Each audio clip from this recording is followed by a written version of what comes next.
What's up, everyone? Welcome back to the Fit with Faith podcast. I'm your host, Jessica Young, and if you are returning, thank you so much for liking my voice enough to come back.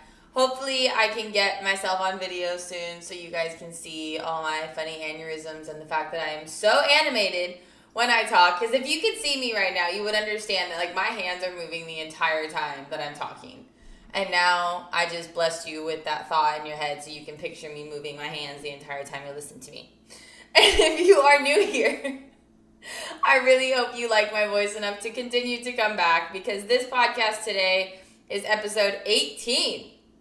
Holy cannoli, never thought I'd have a podcast, let alone be on my 18th episode.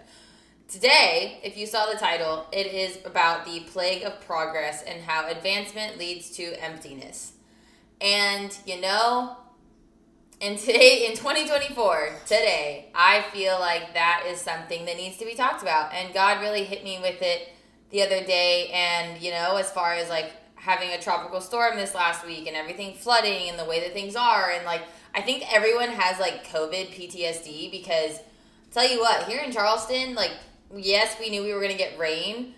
But, y'all, they said Tropical Storm Debbie's coming, and I go to the grocery store, and, I'm fine. I'm chilling. I'm just kind of you know what? I've survived Hurricane Katrina, Wilma, all the things. No, literally no water in the stores. I got the last 2-3 gallons of water just for the dogs as, a precaution. And literally, okay, why did everyone buy the lettuce in the store? Why? Why did that happen? I wanted a salad. Couldn't have a salad. Lettuce was gone. And I bet y'all never even ate it. You just have it sitting in your fridge, or you might have thrown it away already, but I digress. Today, I really want to hit on the topic of progress, because progress can be good and progress can be bad. And I feel like today, in 2024, we are on the fine line of whether it is good or bad. So sit down, grab some coffee. If you're listening to me while you're driving, get ready. Wherever you are, let's dive in.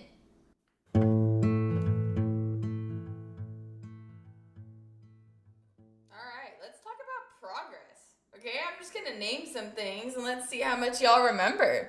Sega, Nintendo, GameCube, PlayStation, Xbox, Xbox 360, Xbox Connect, Xbox One, Wii, Game Boy Advance, Nintendo DS, Nintendo Switch, iPod Nano, iPods, Razors, iPhones, Blackberries, MP3 players, CD players, Firefly phones. My Lanta. Technology has progressed, certainly, from our big box TVs to our flat screen TVs to our not having laptops to having laptops that are so thin that I quite frankly think I could snap it in half like a twig. Yeah, all of that. That's wild, guys. I've been able to live through all of that. And it's crazy to think, okay, I used to have a landline phone when people would call me there. And, I didn't have to worry about wherever I went, someone could contact me. That's insane. Taking a phone picture was I remember using my mom's razor and trying to take selfies of ourselves and it just did not work out.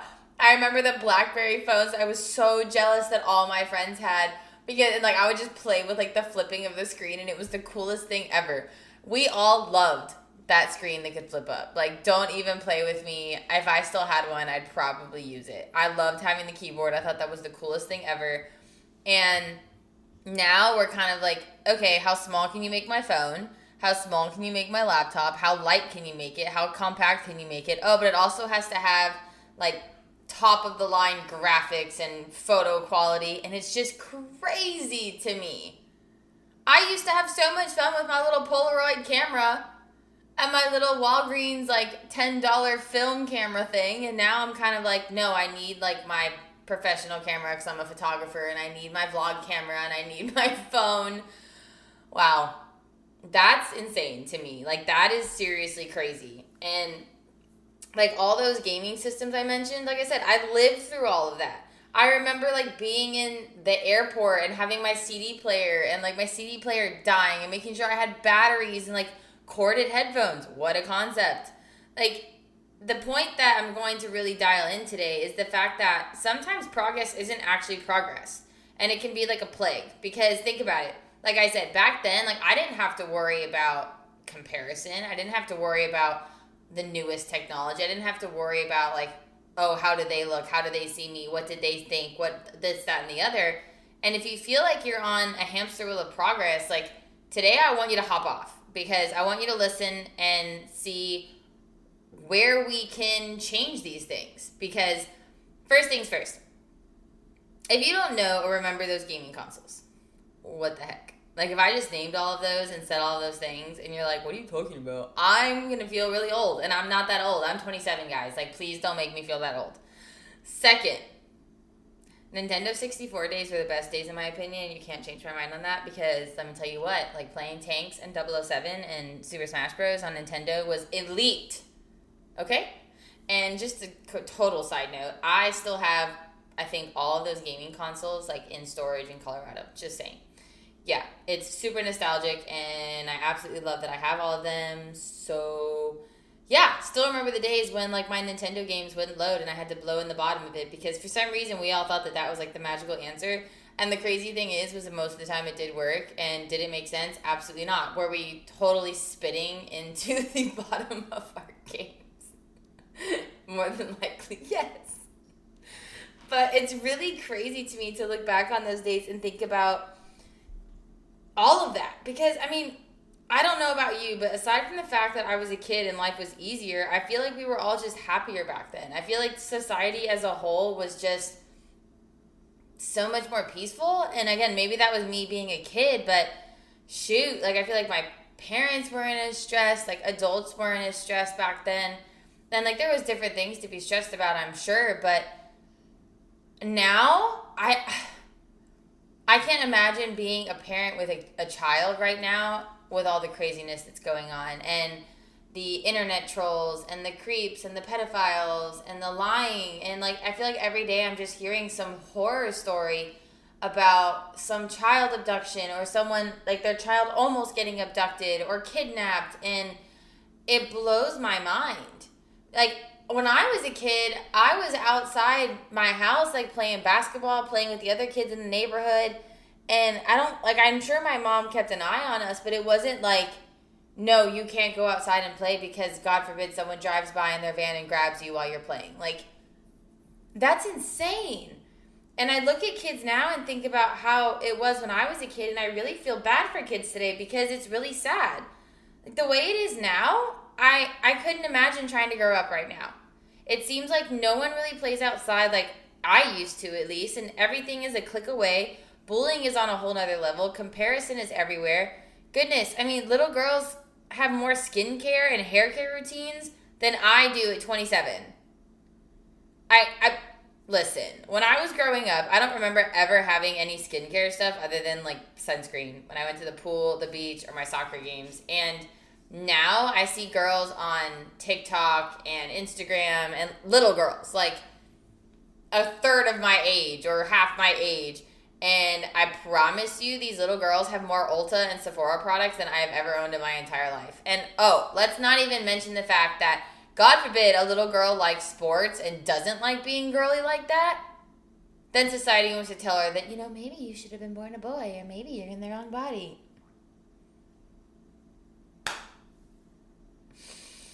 Okay. I was a tomboy as a kid, and no one ever told me that I should have been a boy. I mean, granted, I had a girl in high school try to bully me and tell me, like, she looks like a boy. But that's besides the point. I was free to, not be so girly and, like, be a soccer player and get dirty and, like, do all of those things. Now, God forbid you do anything that makes you you, and you're just judged for it automatically. And I know this is a little bit of a rant, but I promise I'm going somewhere with this. Because before technology was advanced as much as it is now, things were much more simple. There wasn't as much comparison. You didn't have to worry about as much judgment. Now with Instagram, TikTok, Facebook, YouTube, dating apps, all of these shows, etc., like, comparison is just a conditioned response at this point. You see something and you think about something else. You try to wear something and you think about what other people are wearing. You try to go do something. You try to post something. You try to make a video. You try to have your own individual personality, and it seems like a knee-jerk reaction is to think about how people are going to perceive you, what other people are going to think, and so on and so forth. I mean, you want to post a picture until you see someone else and then you start to compare yourself and think that your picture's not good enough. You want to post a TikTok video until you see someone else do it better and you're like, ooh, yeah, probably shouldn't do that. You want to start something new or try something different until you look at all the other people doing it or doing something similar and you talk yourself out of it and you never even try. That happens time and time again. I see it every day. I have multiple conversations with people where that's the case. And it's like, why didn't you ever do it? Well, because so-and-so did it, and they did it better than me, and blah, blah, blah. And it's like, okay, but why didn't you even try? Well, I figured, like, there's just so many people doing it. And I was in that boat. No joke. I was in that boat. For photography, I kept myself from doing it for so long because I was like, well, I'm not, like, a professional. Like, I don't have as much experience. I don't have the camera. I don't have this, that, and the other. And I didn't do it for years because of that. And with training and coaching, like, same thing. Like, I was like, well, I don't think I'm good enough for it. Good enough to who? Like, who's the what is the enough part? What is it? Seriously, where is the line of enough? Who determines what enough is in society? Like, is that just something that we've all deemed as like, oh, that's enough, or they do it better? What if they feel like they're not enough?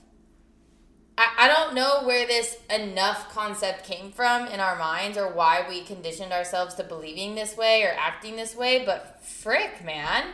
It's so frustrating now to being someone who's like broken free from that, for the most part. I'm not going to lie. I still have those thoughts every now and again.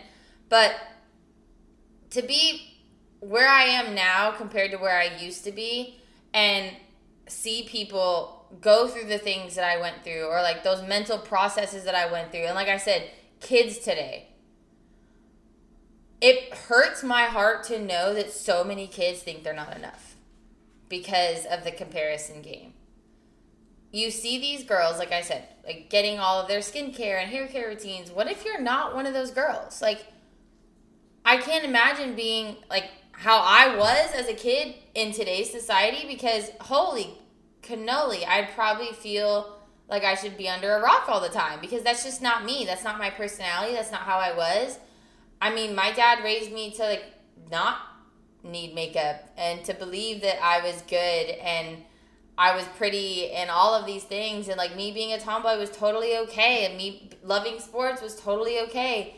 Now I feel like if I was a kid right now in 2024 with that mindset, I would be shamed. I'd have people telling me left and right that I should be a boy, that I act like a boy, and blah, on all of that. And it's sad. It's really, really sad. Because I meet adults that have these conditioned responses based off of their childhood and their upbringing and like things they see on social media. And they keep themselves from pursuing their passions and doing these things that they love to do because they don't feel like they're good enough. And truthfully, that stems from when you were a kid. And it breeds this toxicity and this emptiness. And like I said, the plague of progress comes from all of these things combined. Because we all thought progress and technological advancement and the next big thing or the new whatever would be awesome. And it would make us happy to have the best phone, the best games, the best TV, the car, the shoes, the clothes, the job, all of these things. And then you get it. And guess what? You're not happy. You're still sad. You're still lonely. You're still not fulfilled. You just have more stuff. You have more distractions. And you know, stuff is just stuff. It doesn't love you, comfort you, heal you, care about you, bring you joy. It may bring you happiness for a little bit, but then it wears off and you can't take it to heaven with you anyway. So why are you buying all these things? Why do you want all of these things, all of this stuff? Why are we constantly spending money we don't have just to please the Joneses? Like, I don't get it. And I will say, sometimes I fall into this. I do genuinely am like, okay, I need this. And then I'm like, do I need it? Do I really need it or do I just want it? And so next time before you go make a purchase, I genuinely want you to ask yourself that. Do I need this or do I just want this? Am I going to actually use this or I just want it because other people have it? Like, for example, the new iPhone. Good grief, man. The amount of people who wait around for that thing. I mean, don't get me wrong. Camera's awesome. The new iOS, cool. But at the same time, technology kind of scares me. Just saying. So to me, the reason that I say progress is a plague and advancement really leads to emptiness a lot of the time, and that's why this is the title, is because that's something that I find more often than not, is that you have all this stuff, but like I said, stuff is just stuff. And what is it doing for you besides taking up more space in your apartment or making you spend money you don't have? Or, I mean, are you ever going to use it more than the one time? It stresses people out to think that they have to buy the next big thing, or they have to have the coolest thing, or the prettiest thing, or the shiniest thing, or like, oh my god, the new iPhone's coming out, like I have to get it. Oh, the new car's coming out, I have to do this, I have to do that, I have to buy, what's on trend for this season? It's fall 2024, what's the trend now? Oh, is it red boots? Okay, I have to go get red boots. Oh, is it a leather jacket? Okay, I have to go get a leather jacket. Oh, are skinny jeans back in style? Okay, I need to go get more skinny jeans. Like, oh, that stresses me out just saying all of that stuff. Oh my gosh, and it's August, I know, but like fall's just around the corner, and I love fall, but I mean, am I going to look at some of the styles? Sure, because that's what the stores are going to sell. But this constant rat race of trying to keep up with everybody else is such a plague. Heck, you have an Xbox 360 and then an Xbox One comes out. And then here's the thing where society gets us, especially with technology. For example, like the iPhones. You have an older iPhone, they don't even make the charger for your iPhone anymore. It's gone. It's obsolete. You don't need it anymore. We're 3 generations ahead. You need to upgrade yourself. Like, okay, what if I don't want to? What if I can't afford to? Like, oh my gosh. It genuinely stresses me out just to think about that. Like, I'm not kidding. I think my heart rate is racing right now. Because we are on literally a hamster wheel of progress. And that's why I'm saying it's a plague. Is because early 2000s, yeah, I'm sure there was like our 90s, the 80s, the 70s. Yeah, I'm sure there was always like something new coming out and there was inventions and there was cool things happening. But I don't know. And like, again, I was a kid in the 90s and early 2000s, so I don't have the adult perspective, but I truly, from my childlike perspective, think that people were just happier. And now it's like everybody's stressed, everybody's depressed, everybody's anxious. And I don't blame anybody who feels that way, because I am a lot of the time, given everything that's going on. And I'm grateful that I have the Holy Spirit inside me. I'm grateful that I have God. I'm grateful that I have Jesus, because when I do feel these ways, I can remind myself where my identity comes from, where my help comes from, and the fact that all of this is just stuff. And my life here on earth is temporary. So am I going to be a victim to the plague, or am I going to mark my doors, pray to God, and keep myself out of it? Because I've really come to realize that the more stuff you have, the farther away from God you become, and the less of yourself you become. Now, that's not me saying that all of these things are bad, but think about it. The new iPhone comes out and everyone is lining up to get it outside of the store. Why? Truthfully, why? You have a perfectly working phone that you're literally using while you wait in line for the new phone. So do you need the new phone? Chances are no. No, you don't. But you have to be the first one with the new phone, right? You have to be the person with the next big thing. You have to have the newest technology. Oh, there's a sale? Forget that. Everyone's there. Listen, we all can admit to buying something we didn't really need, but it was on sale, so we got it. I mean, I've done it. But more recently, I try not to, because if it's on sale, chances are it's really not on sale.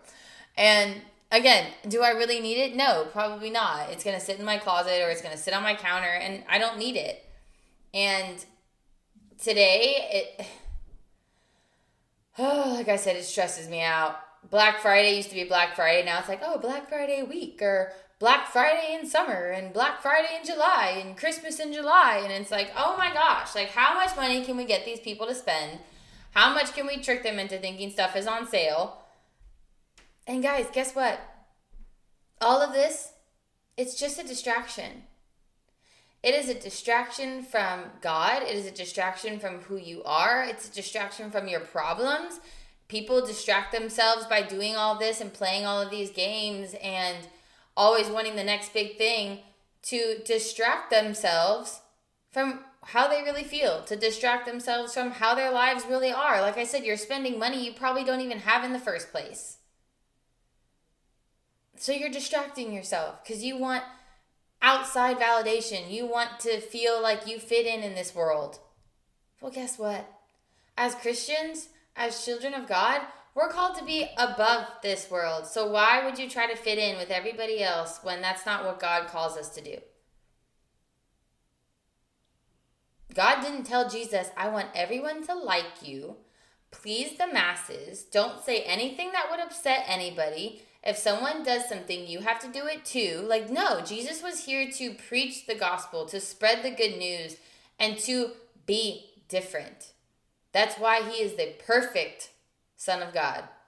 Because he was perfect. He was different. And we are all called to be different. And yet all of us today are finding ourselves trying to figure out who we can fit in with. And that's not what we're called to do. I mean, granted, yes, like we're all supposed to be children of God and we're all supposed to have that commonality. But that doesn't mean that I am you and you are me.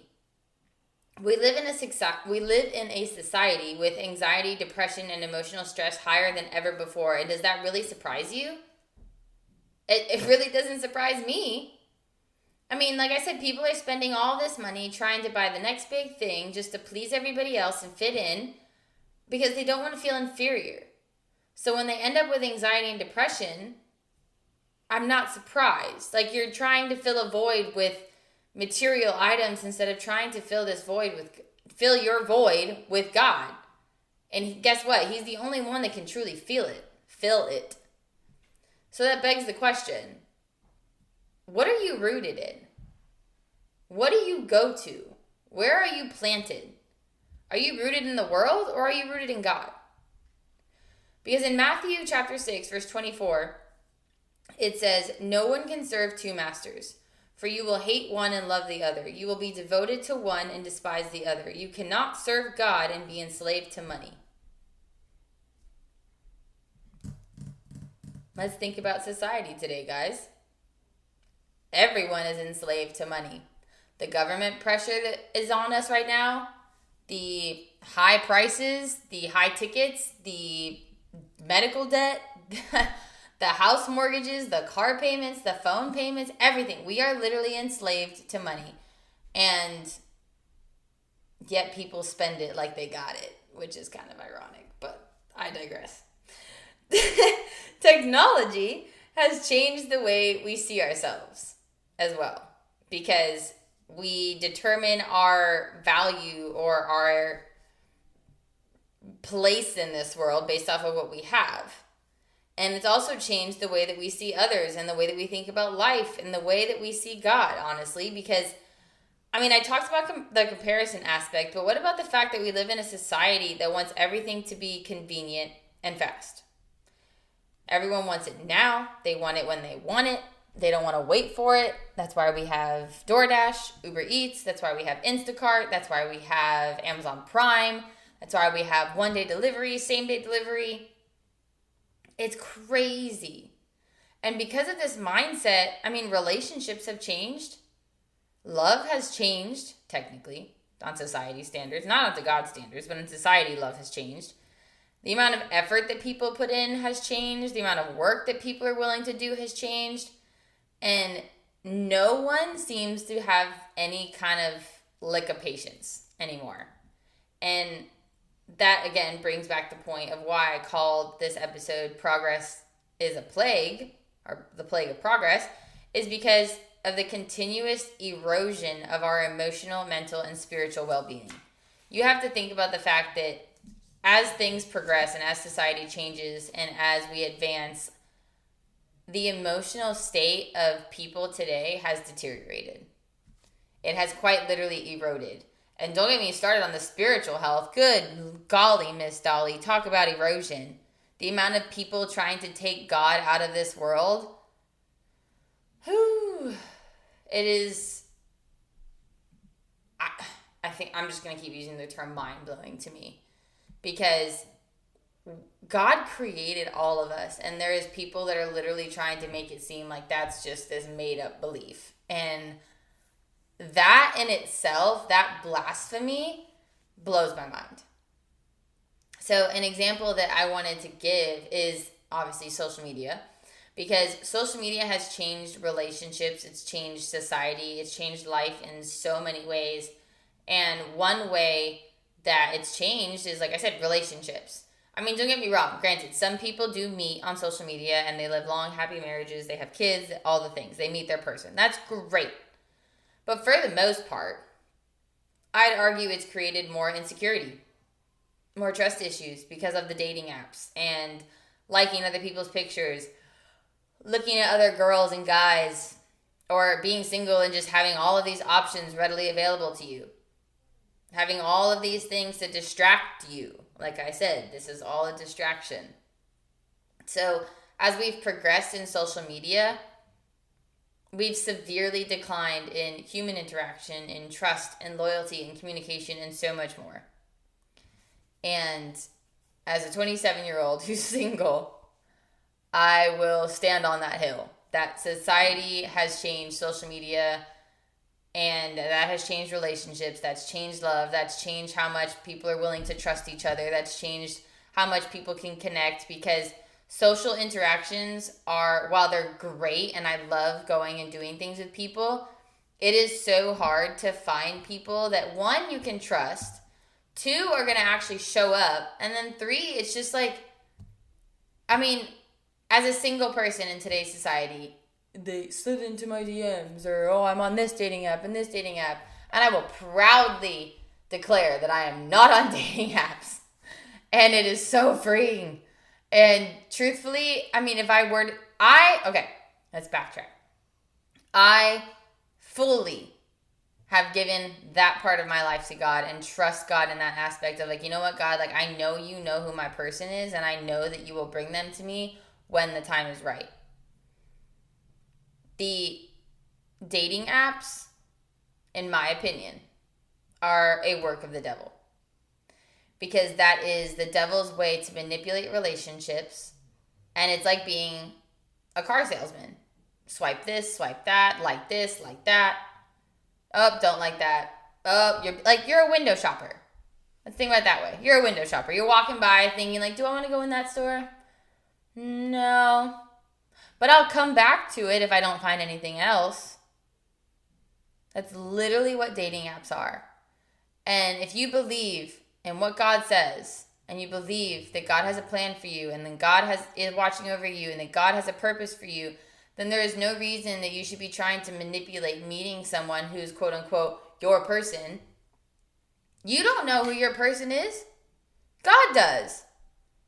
And so many people end up in toxic relationships or narcissistic relationships, or end up abused, or end up divorced because they tried to manipulate God. They tried to manipulate life and find love on their own terms. And I'm sorry, but if you're searching for love on a dating app, you don't know what love is. You don't. Love is God. God is love. And if you don't know God, you don't know love. And I'll say that till I'm blue in the face, because it's true. If you do not know God, you do not know love. If you don't love yourself the way God loves you, if you don't know how much God loves you, you will settle for less than you deserve, and you will be empty. And the relationship will not be as fulfilled as it should be, because we are called to have godly relationships and godly marriages. And a relationship, well, a marriage is a covenant. It's not some partnership. It is a covenant. It is I have you, you have me, we are one. And that is not the way society sees things anymore. And that is why so many people end up in relationships and are still unhappy. And listen, our world is all about progress. Like, don't get me wrong. Progress can be really good. But like I said earlier, these advancements we see are just leading to emptiness, because people are turning to the world instead of turning to God. People are trying to manipulate their lives and do things on their terms and get it when they want it, instead of having patience and realizing that, like, life is a journey, not a sprint. And if you're listening to me and still saying, like, I don't know, like, how can all this lead to emptiness? Well, don't get me wrong. Like I said, I love innovation. I love evolution. and all the inventions. Like, I think it's so cool, and it's so great to see how smart people are and the things that people come up with. Heck, like, just look at graphics alone, and like, that's wild. The graphics from Nintendo 64 to now, like, holy crap, that's wild. But do we need all of it? If we never advanced in that way, would we still be happy? What if all of these people, and this is just me thinking of this right now, what if all of the people who spent so much time into advancing TV graphics, game graphics, gaming systems, put that knowledge and that effort and that energy into advancing medicine? Could we have a cure for cancer? Nobody knows. Maybe, possibly, who knows? I like to think so. But that's not something I need to worry about, because that's obviously not the case right now. But the grand scheme of things, all of this stuff that has, that has been invented or changed or progressed in the last umpteenth years, is it stuff that we necessarily needed? I mean, granted, there's some stuff that I'm sure that as society evolved, like, we needed, but there's also just so much stuff and fluff and things that I'm like, okay, yeah, that's really unnecessary, but okay. And I want to read you 1 John chapter 2, verses 15 and 16. It says, literally the topic of this little section, do not love the world. We're actually going to read 3 verses. Do not love this world, nor the things it offers you, for when you love the world, you do not have the love of the Father in you. For the world offers only a craving for physical pleasure, a craving for everything we see, and pride in our achievements and possessions. These are not from the Father, but are from this world. And then verse 17 says, and this world is fading away, along with everything that people crave. But anyone who does what pleases God will live forever. And I can't think of the verse right now, but it says that we are but a mist in the grand scheme of things. We are here one day and gone the next. So why are you wasting your time buying stuff? Why aren't you using this money to go see the world, experience things, travel, try something new, help someone in need? There is so many things that we could be doing with our time, and yet all of us are so concerned about the next big thing. Where is technology going to go now? Heck, iOS 18 looks like really freaking cool. But do we need all this stuff? No. Did I need a phone that could recognize my face? No. It's kind of creepy. Just saying. Like, my passcode was fine. But now I look at my phone and it's like, hello, how are you? How are you doing today? What do you need? I can turn on my car from my phone. Is it cool? Yes. Do I need it? No. That's what car keys are for. Like, it's crazy. And, you know, I'm about to ask you probably the most important question of today's episode. And it comes from Mark chapter 8, verse 36. What do you benefit if you gain the whole world but lose your own soul?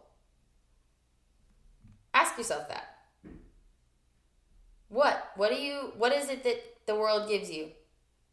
Stress, anxiety, sleepless nights, loneliness, depression, anger, bitterness, sadness. Because joy comes from God. The world can make you happy every once in a while, but it fades.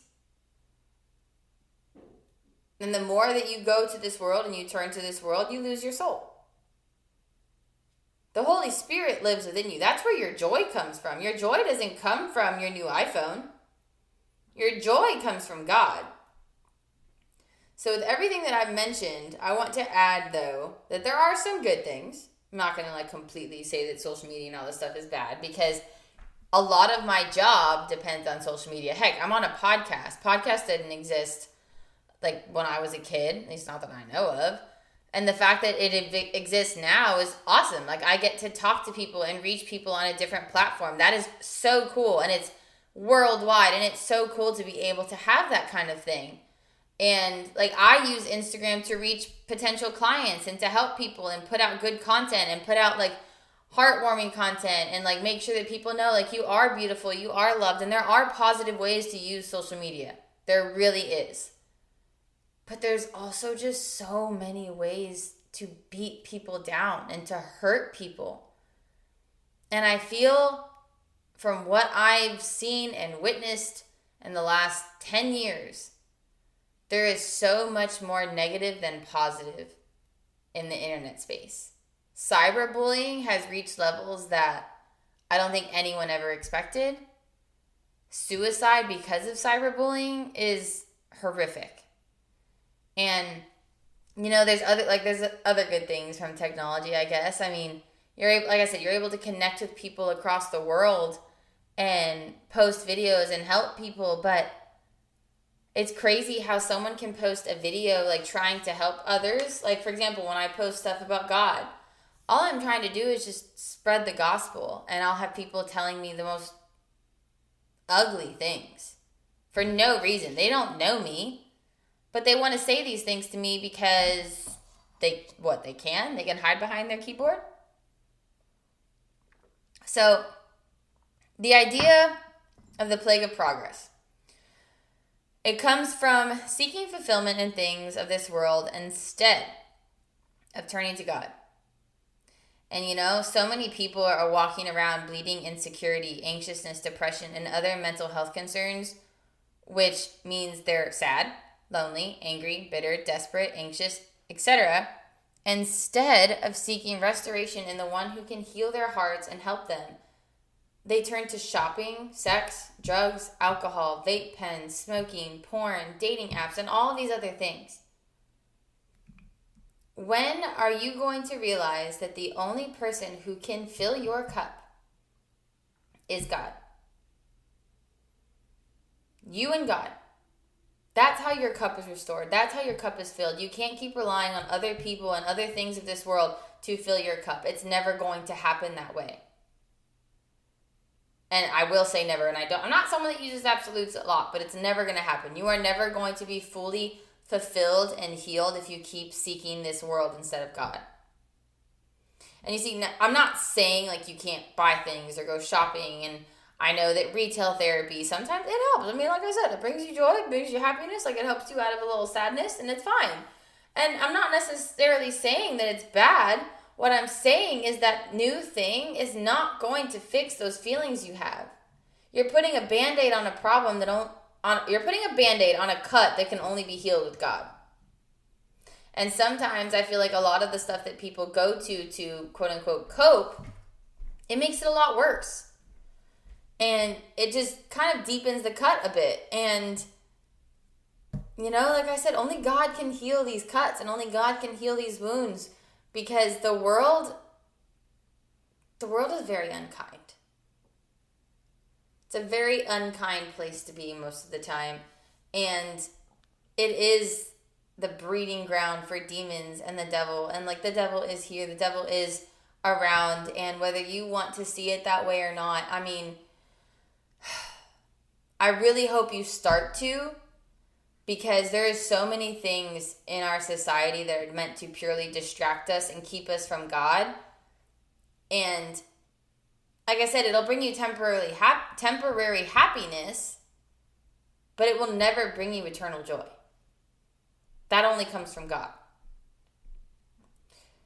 The emptiness you feel is never going to be filled with anything other than God. And I want to leave you with these verses. So in 1 Timothy chapter 6, verses 7 and 8, it says, "After all, we brought nothing with us when we came into this world, and we can't take anything with us when we leave it. So if we have enough food and clothing, let us be content." And what that means is contentment. So contentment has to do with loving everything you have, having enough, knowing you have enough, and taking what you need, letting God provide for you what you need, and not collecting a bunch of stuff. Because stuff turns to dust. And you can't take it to heaven. And I want you to remember that Jesus said in Mark chapter 16, verse 15, Go into all the world and preach the good news to everybody.